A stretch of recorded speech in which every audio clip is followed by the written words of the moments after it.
Good morning, Singapore. It is Therapy Tuesday with Dr. Geraldine Tan from the Therapy Room. Good morning, Jerry. Morning. Thanks so much for joining us. Second last, I'm doing a countdown. I'm going to miss everyone. We're going to miss you too, but 2 weeks, 2 weeks are only. going to fly by. Very fast. Yeah. Yes. I'm actually thinking of taking no pay leave for an extra week. Okay, just let me know about that, Glenn, because I'll join you right there. Are you serious? Yes, I will. The past few months have been draining, to say the least. Yeah, it's been tough. I mean, of course, we enjoy hanging out with you and the 1FM fans and all that. But yeah, it's been rather draining, don't you think? It's been tiring. With the COVID and with with everything else. It's been very, very tiring. Yeah. That's why we need to see you see, Jerry. All of us now have some mental issues. We need to go to the therapy room. Although there are members of my family who say I was born with the mental issues, but still. I think you know what we need to do. All of us, we need to go to you for a psychological assessment. Yes. Yeah. Hey, Jerry, what is the difference? Psychological assessment and psychological testing. Everybody use it very interchangeably, but actually to us there is a difference. So people would come for the psych assessment thinking that they are coming for a test. So that freaks a lot of people out. But when you come for a psych assessment, there's a whole battery of things that we do. It's not only the test. So let's go with the test first. The test is easier to talk about. Those are non-reference tests. That means they have norms. You get some data. It's very formalized. It can be also, so the test is a bit longer also. And then you have all the different surveys and everything that we do. So if we think of assessment as part of a package, testing as part of a package, and a package is assessment. So assessment can comprise of the clinical interview.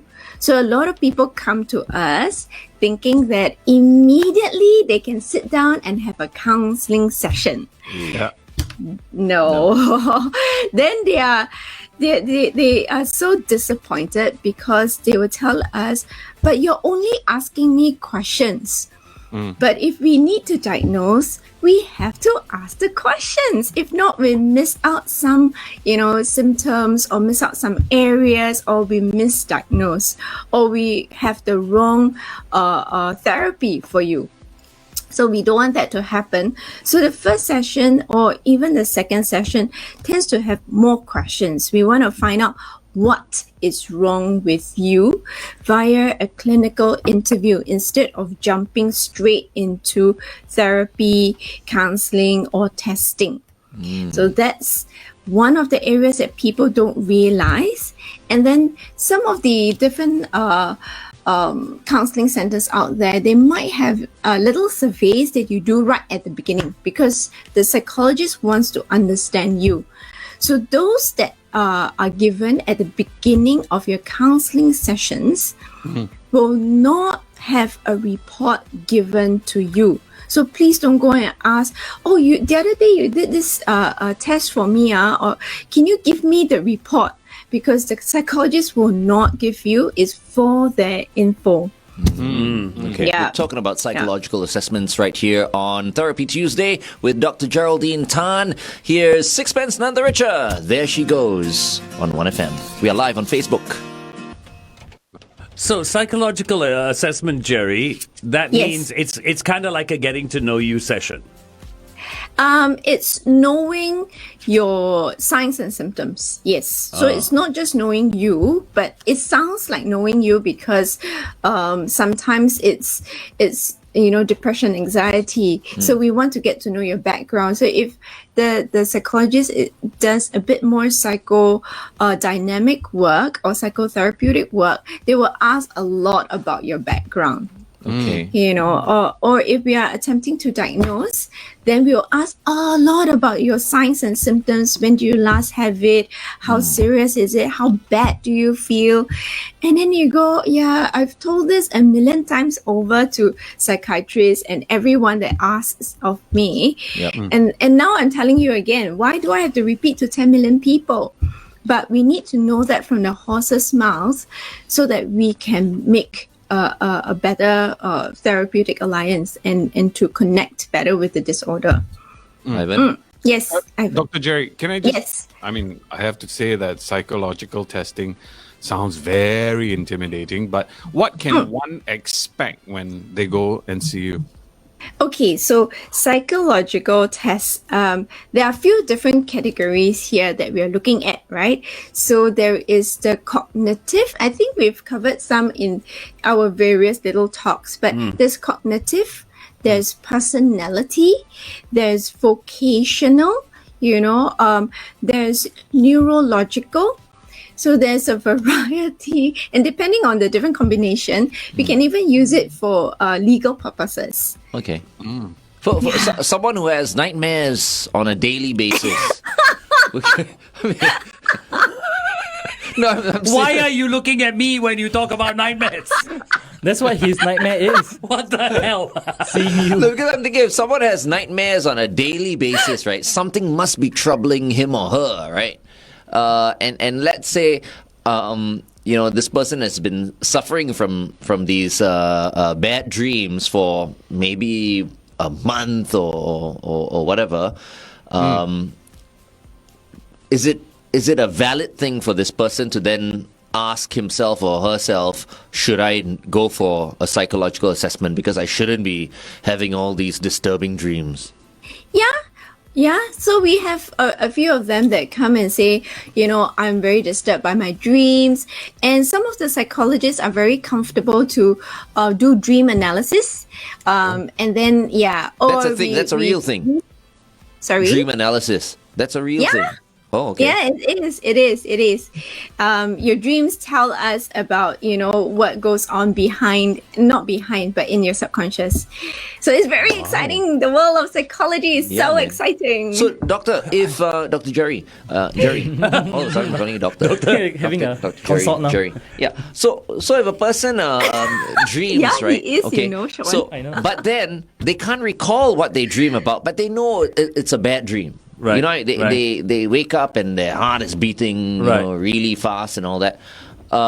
Then what would you prescribe? Stop drinking before you sleep. Yeah. Do you think so? Yeah. I think so, in my head. Who has that experience and was drinking the night before? I think drinking the Glenn night is trying to before? get a free session in here. I have to be honest, I haven't been having bad dreams all the time, but in the afternoon, sometimes when I sleep, right. Apart from my dog, here we irritating the hell out of me because he barks, and then suddenly I wake up, right. But I feel like I've not all the time, like on a few occasions, right, I would wake up, right, and I know that I just had like a bad dream or something, and my heart would be beating really quick. So is that like anxiety or what? Because I immediately went to my cardiologist. No, For I said, okay, anxiety? give me a full test right now. I think maybe I'm having a heart attack or something. So he did a full test. I did a treadmill test. I did a cardiac MRI. I did a CT scan. Everything was clear. He said, crystal clear. So I'm very comforted and consoled by that. However. I'm wondering, is that anxiety when someone like kind of wakes up and heart is beating really I'm quick? wondering which answer you want me to give you, yeah? Give me all the answers, Jerry. All the answers. all 10 I of can his only questions. consult you on the show. Which way you want me to go? Yes, also wrong. No, also wrong. But the first thing you can do, if you can't remember it, right? Yeah. Your doggy is there, your wife is there, give them a cuddle. Okay. That would automatically kind of calm your senses down already. Right. Yeah. And then you call Shaun and you do breathing with him. Yes. Ah. 5 seconds in, and- 10 seconds out. Okay. And Glenn, if you still can't solve it, come and see Dr. Ivan. I will tell you, you're sleeping on the wrong bed. And No, if all but that's that okay. doesn't work, you come and see me. We'll go out for a drink. Then we're back to square one. That actually helps. There we go. Social resources. You have the community to be with you and love you. See? You're all good now.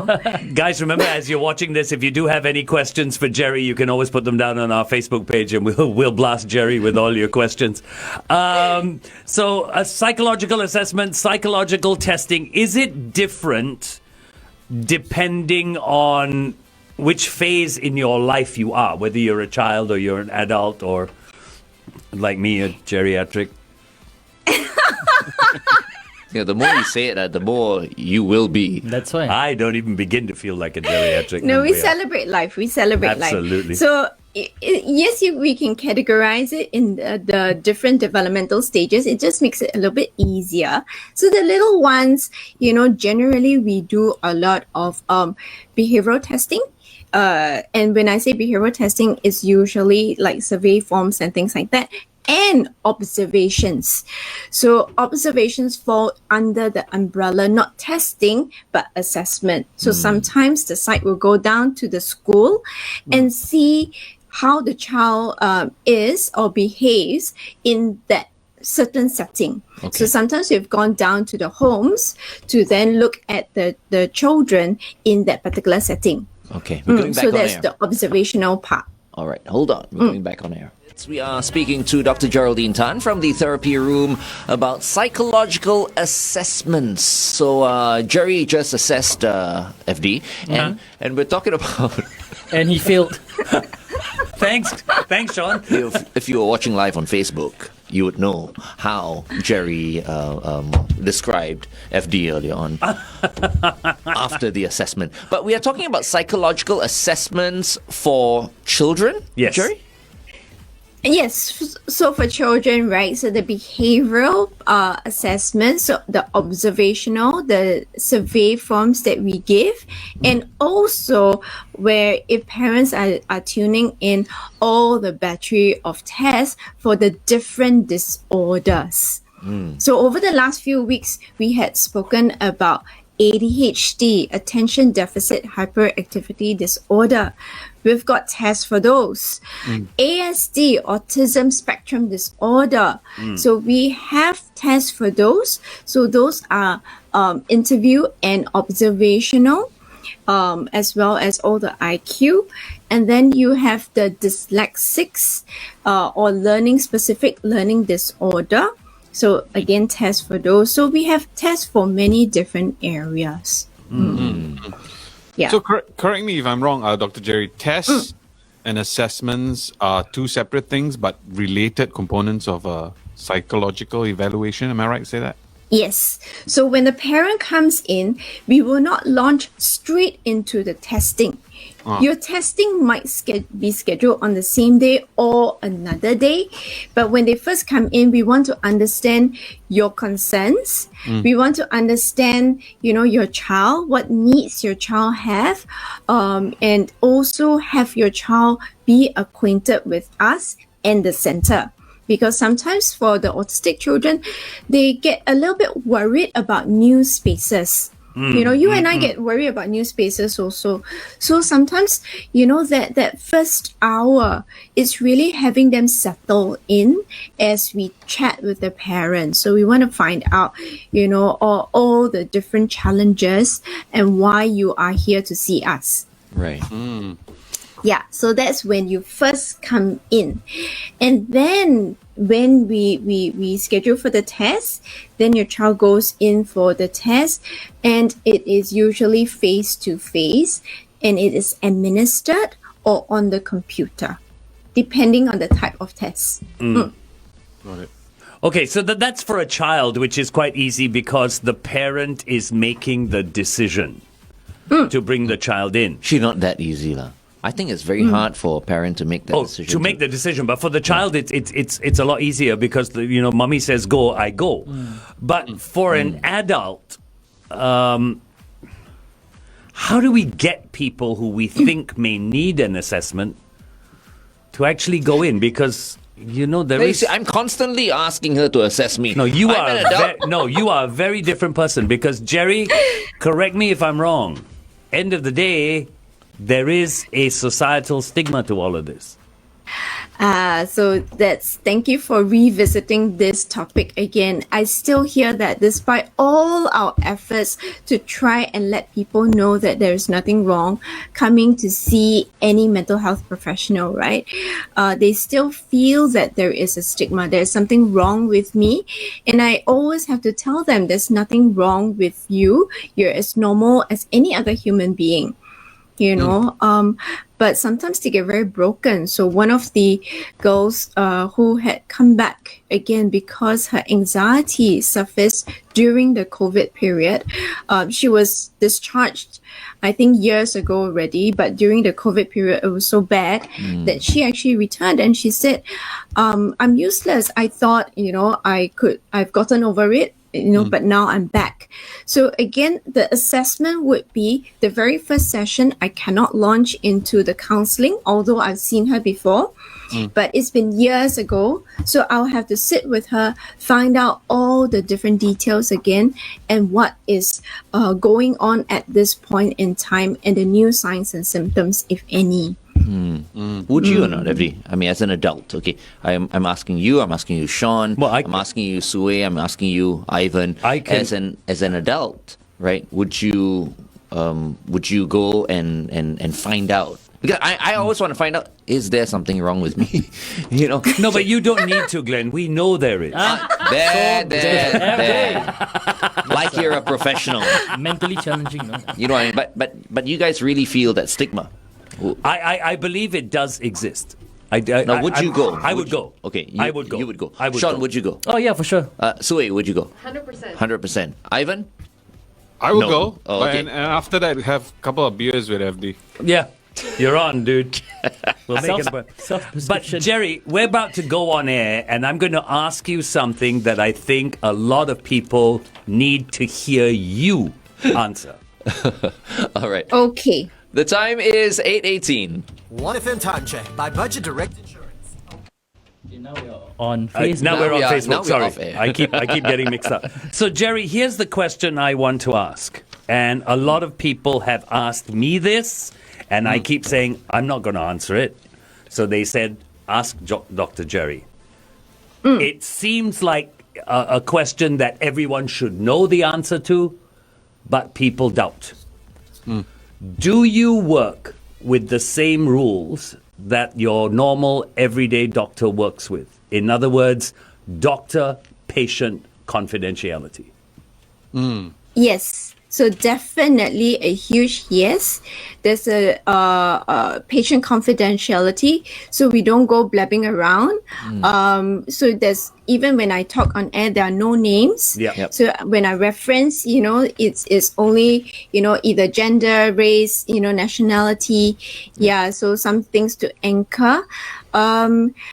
And even if we want to discuss it with their doctor, we will ask them permission. Some of the psychological centers or counseling centers will have you sign something to release information, sign a form to release information.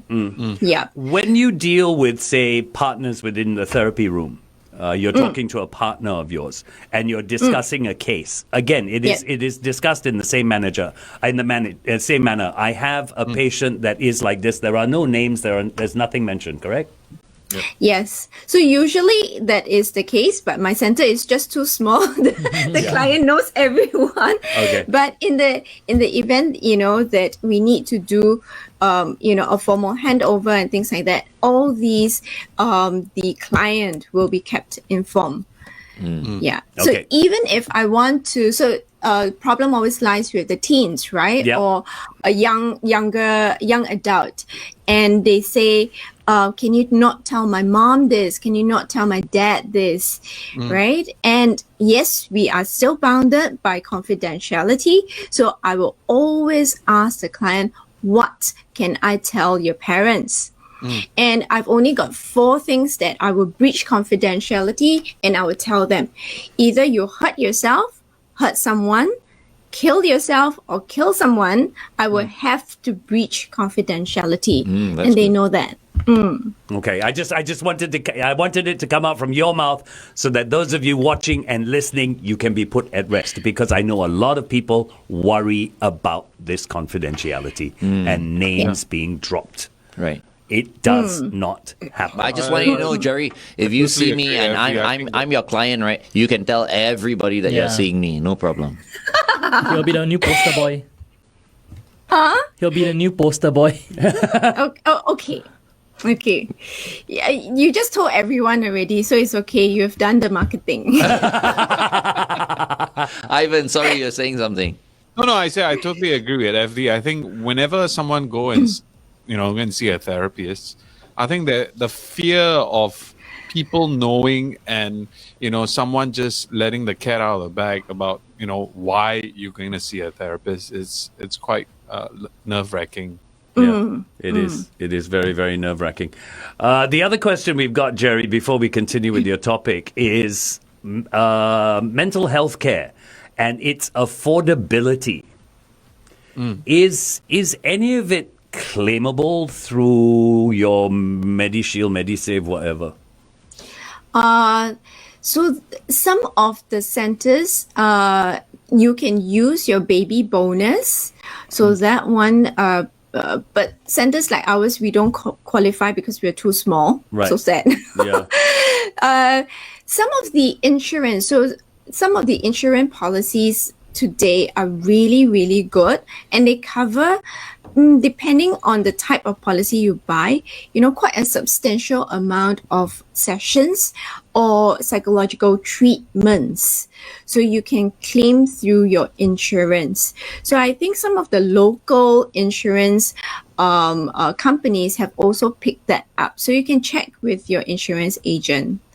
Okay. Yeah. So the only thing that we need to fill up is we fill up the diagnosis. So you need to give us permission to do that. We fill up the diagnosis and how many times you need to come and see us. Okay. And then you can claim. Okay. Okay. Let's get back to the assessment and testing. So we've dealt with children. We've dealt with adults. What about the older, the senior community? Well, the senior ones, geriatrics is not my forte, but we do the mental state examination. And the interesting one is sometimes we get lawyers coming to us and say, can you test my old client, and see if they are still functional? So we do the IQ testing because they are going to change their will, or their children have said that, no, my father, or usually father, because the father has a lot of estate. Right. And the children, want to ensure that it goes to each one of them fairly. So they go to the lawyer and say, no, my father cannot make the decision. So the lawyer comes to us and say, can you test this old client of mine? And it's quite interesting because we get to, so sometimes they come to us, sometimes we get to go to them. But how old is old, Jerry? Sometimes it's 80 plus. Okay. Oh, that, Our testing can go until about 90. Wow. Yeah. That's very interesting. It's very, very interesting. You're a senior citizen when you're 50, you see. You know that, right? I thought it was like 65. I thought it was I think the 65. definition right here in Singapore, if you're 50, you're a senior citizen, right? Your Are you EasyLink purple sure? color. When does your EasyLink turn purple? I don't know. 55, I think I know there are parts of my 55. skin that are 55, turning I think. purple, but But you don't have to worry, FD, because you're way beyond 50 already. so, you know. Back on Sembe. Madonna, True Blue, right here on 1FM 91.3. Good times, greatest hits. Dr. Jerry is in the house, and Jerry, I think you're a Madonna fan, right? You look like a Madonna fan. Am I right? I kind of like her, but I like the jazzy type of music. Okay. oh wow. Yeah. So You're- Ella Fitzgerald. No, I don't think Ella Fitzgerald is Jerry. Like Or if Joss it's Stone. instrumental, maybe Miles Yeah. Davis. Wow. Your jazz is deep, bro. But jazz, maybe Michael Bublé? Yeah, could Huh? be. Michael Bublé? How about that, Jerry? I'm trying to get into your Michael music mind. Bublé, Okay. Michael But the Bublé. question of Andre the, Bocelli, maybe. Okay. Wow, that's interesting. Interesting choice of music, Jerry. Speaking of music and Christmas, because Yeah. you mentioned Michael Bublé, Yeah. and Bublé is one of the artists in our top 10. Yeah. There's a poll going on right now as well, so please vote. Nat King Cole or Band Aid? Yeah. Do they know it's Christmas or Oh Holy Night? You need to get onto our Facebook page and make sure you do those votes. Which one do you prefer, Jerry? Nat King Cole's Oh Holy Night. Oh Holy Night, the stars are brightly shining. That's Nat King Cole. Or do they know it's Christmas time at all? Band 8. Which one has your vote? It depends on my mood. Oh. Oh wow! Okay. What does that mean? You're not sitting on the fence now, Jerry. That's like, you have to pick one. It's a smackdown. Cannot. I don't smack people. Why do we even talk to her, guys? Yeah, one job. Yeah. Okay, let's get back to the topic then. Fine. Okay. Okay, just to clarify. Old people. Just to clarify, to answer Glenn's question, one of our listeners has come through, Zulkarnian. The Senior Citizen Act of Singapore defines a senior citizen as someone who is a citizen of Singapore and has attained 60 years or higher. Oh, 60. great! I'm not a senior citizen. 10 more years. I like that. I think that's fair. So, It's fair. 60. It's fair. Yeah, 60. Yeah, It's 60 fair. is all right. But even 60 actually. I think a senior citizen should be 70 and above, I think. Nowadays can. Hang on, Jerry. With that in mind, when we say we assess and test children are up to what age? So it's dependent on the test materials that we have. It's not how we determine, it's not how the nation determines, it's the test material. Remember that all these materials are normed. So they would have done all the sampling and everything. And it's non-referenced. So it depends on the author of the test and how he or she determines the cutoff point is. And the same would apply for adults and geriatrics. Yes. Wow. Yes. Oh, that's interesting. So the test would for the children is a bit more sensitive. So we calculate right down to the months. For the adults is by year. Okay. Wow, that's interesting that you go all the way down to the months when it comes to kids. Yeah. And a little bit more about the confidentiality. So Yeah. a lot of parents love to ask me, right, where else will the report go to? And I always say, you've come to a private entity and I've handed the report straight into your hands. You've got the original copy. I only have the photocopy. So, and maybe the electronic copy. So if you lose that copy, then I have to reprint another one for you. But it's a private entity. It will not go anywhere at all. So you have to give the school, you have to give whoever that you want to give to. It will not come from me. Okay, that's very good. I'm glad we cleared that up, and I hope a lot of people are more at ease now. Yes. I think that's really, really important. We are with Dr. Geraldine Tan from the therapy room. Up next, we've got Sting. Here's Fields of Gold on 1FM 91.3. We are live on Facebook. Back. Jerry, would you say that one of the groupings is more difficult to assess than the other? The children, the adults, the geriatrics? Is one more difficult to assess than the other? The children are more straightforward, like you rightly put, right? And they would have nothing to hide and they would try their best. But the young adults and the adults are a little bit sneakier sometimes, I feel. So we do vocational testing. So it's like if you don't know what your interests are, so we have testing for your interests, your personality, to see where you can park yourself.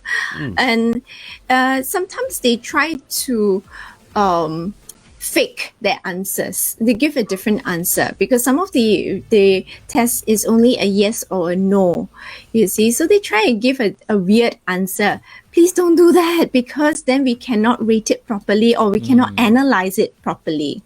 And then, for like some of the adoption centers, they would send the couple to us to do a personality testing to see, because maybe they have their processes or they want to verify certain things. They would send the couple to us.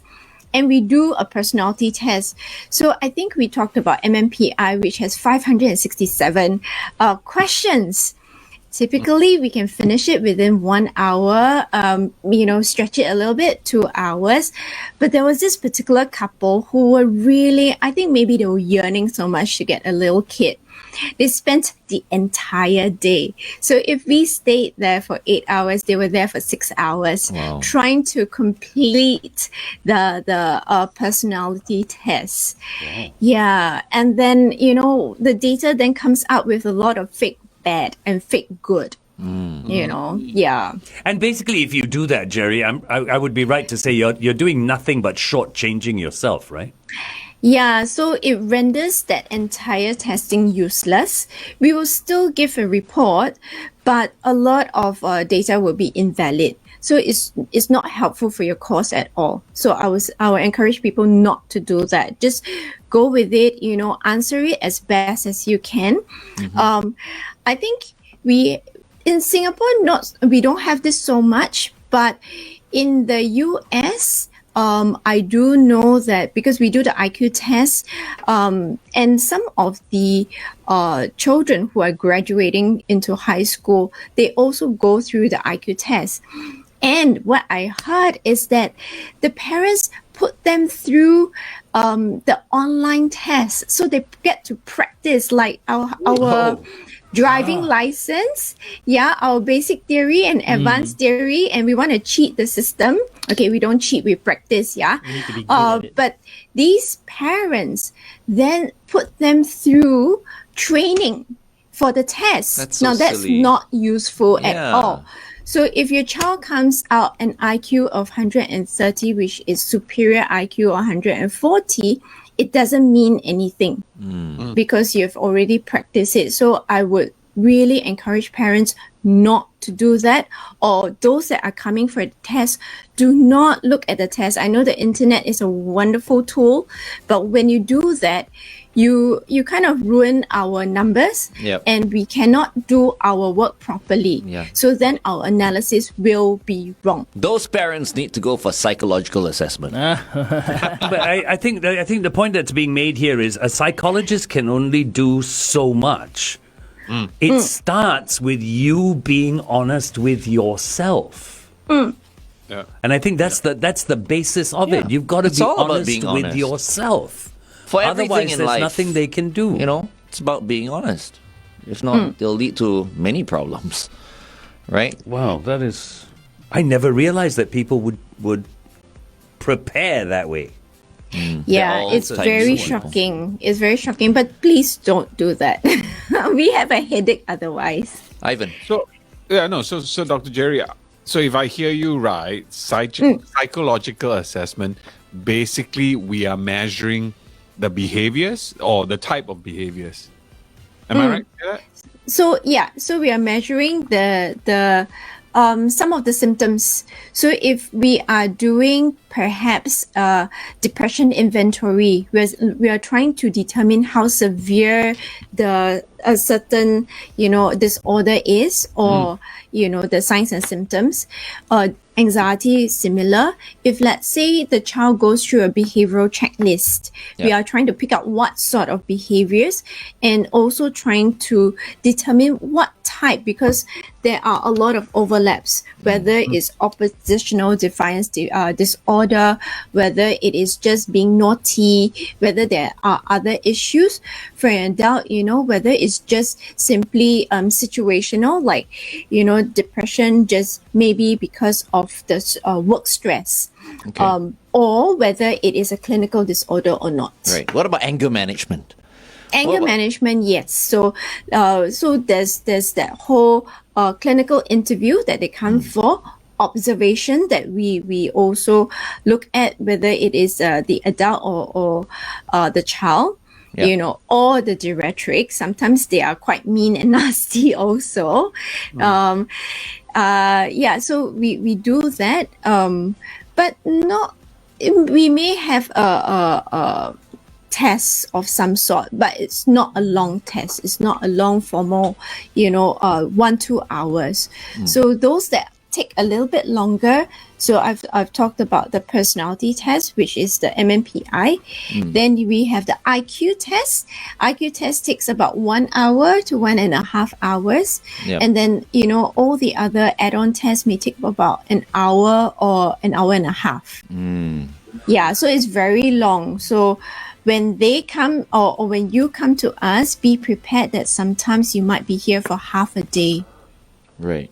And that's just for the assessment. Just for the testing or for the assessment? Testing. Testing. An assessment can be about an hour, or if we are doing the ADOS for the autistic child, it can be up to about 2 hours. Okay. Jerry, I want to go back to something that Glenn brought up, anger management. We see it a lot in adults. We hear about it in adults. Yeah, it happens to me all the time. That's what I know. Wait, hold on. We're going back on When air, we okay? come back, I've got a question on anger management for you, Jerry. So, Jerry, here's the thing. A lot of people see anger management as an adult thing. Do we see it, especially now with what's happening with COVID and kids having to study from home and the pressures that kids are under, just the education system? Do we see a rise in anger management among children here in Singapore? Or are they just spoiled brats? Yeah, that's exactly my point. A lack of. Yeah. No, so if they are spoiled, they still can control. So the children that have come to us, there has been an increase. So parents, you're not alone.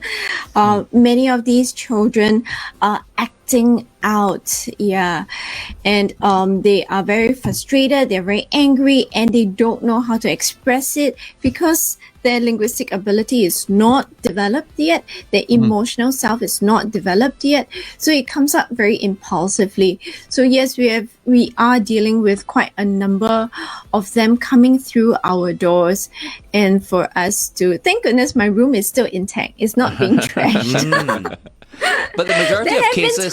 There have been times, and I reassure parents, there have been times that my entire room is just turned upside down. Really? So whether it's the table or I've got 2 sofas and one just lounge chair and a table, and it's just flipped. What? Wait, are you talking about children or are you talking about adults here? Children. Children are flipping your and table. teens. Teenagers. Wow. What? You need Ivan Renton there, to be your bodyguard, Yeah. Yeah. So I've got big guy. So whoever that comes through the door will always see my big guy called Boyan.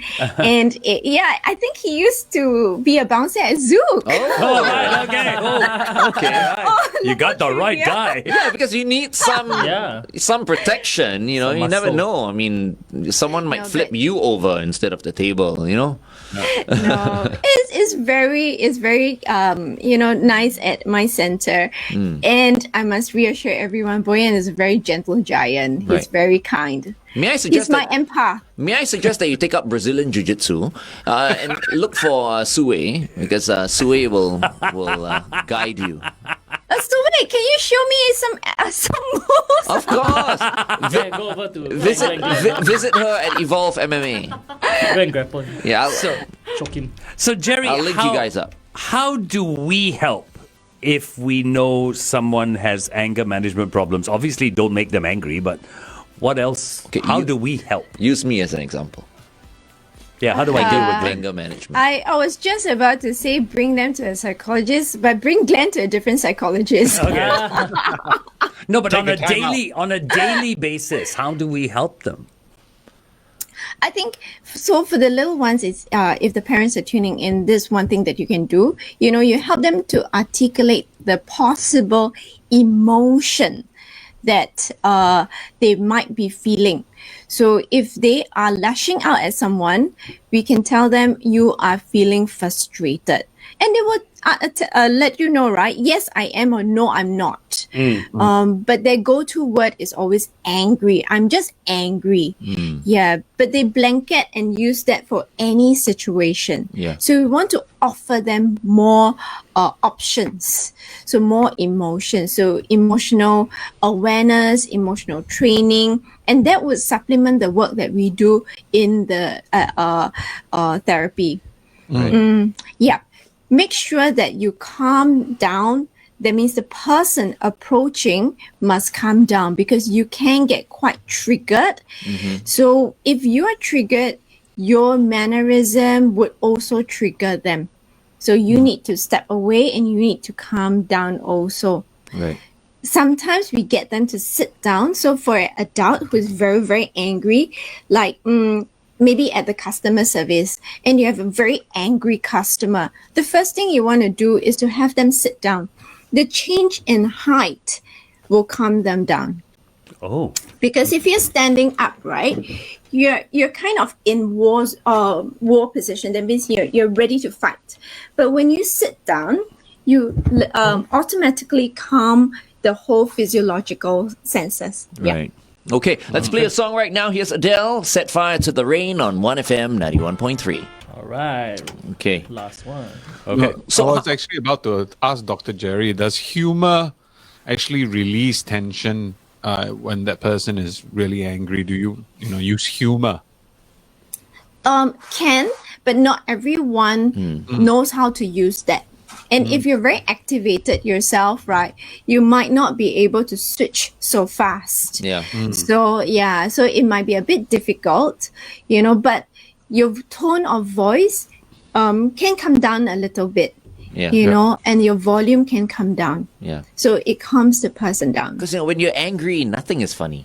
You know what I mean? When Yes, you're yes, really exactly. angry, Yeah. it's hard for you to find or see humor in many things. Yeah, I see that. Yeah. I give you an example, Jerry. It's like Here we go. okay, let's say if a person is really, really angry, right? Like so angry, right? Not I mean through it's not his fault, somebody came to irritate him. Okay. How can this person just calm down? What would you say to a person like that?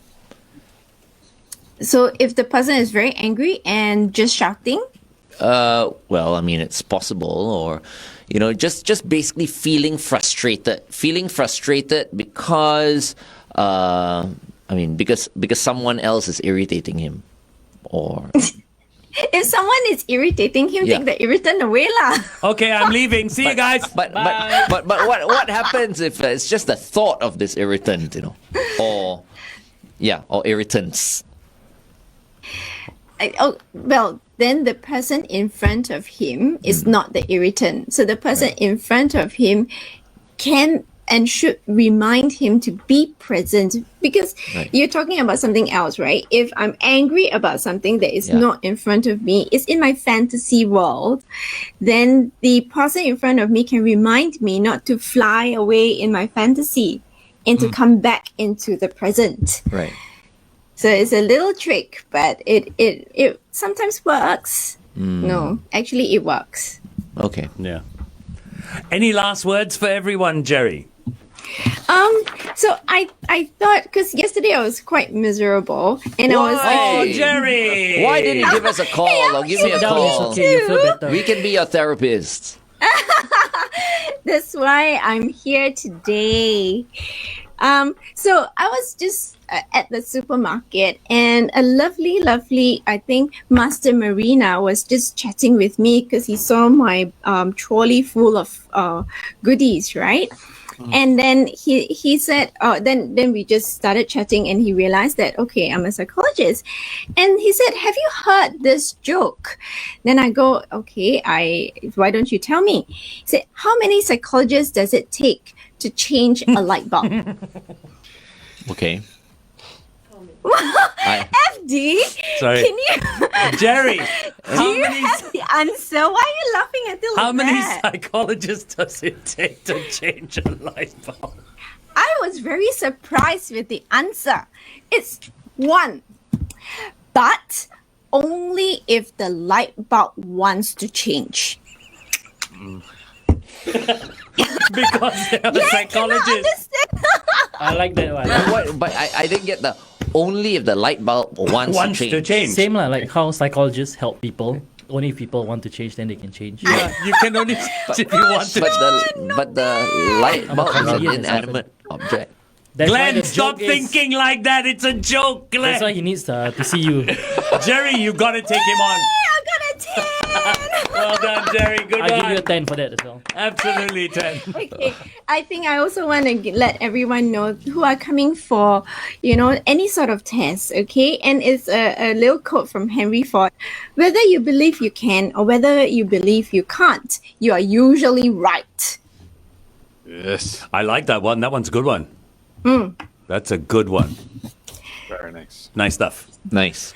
So I'm going to leave all of you and then let me know what you want to hear for the last session of the year. I think we should cover anger management. He still feels angry. He's still angry. Edit, you're a very angry person. FD, give him a slap, FD. Wake him up. Yeah, you can say that. You're miles away. Jerry, thank you so much for being with us again. It's been awesome. Thank you, Gary. Lovely. Okay, you. I'll see all of you. Bye, right. Suwing. Bye. Bye-bye. Bye, Jerry.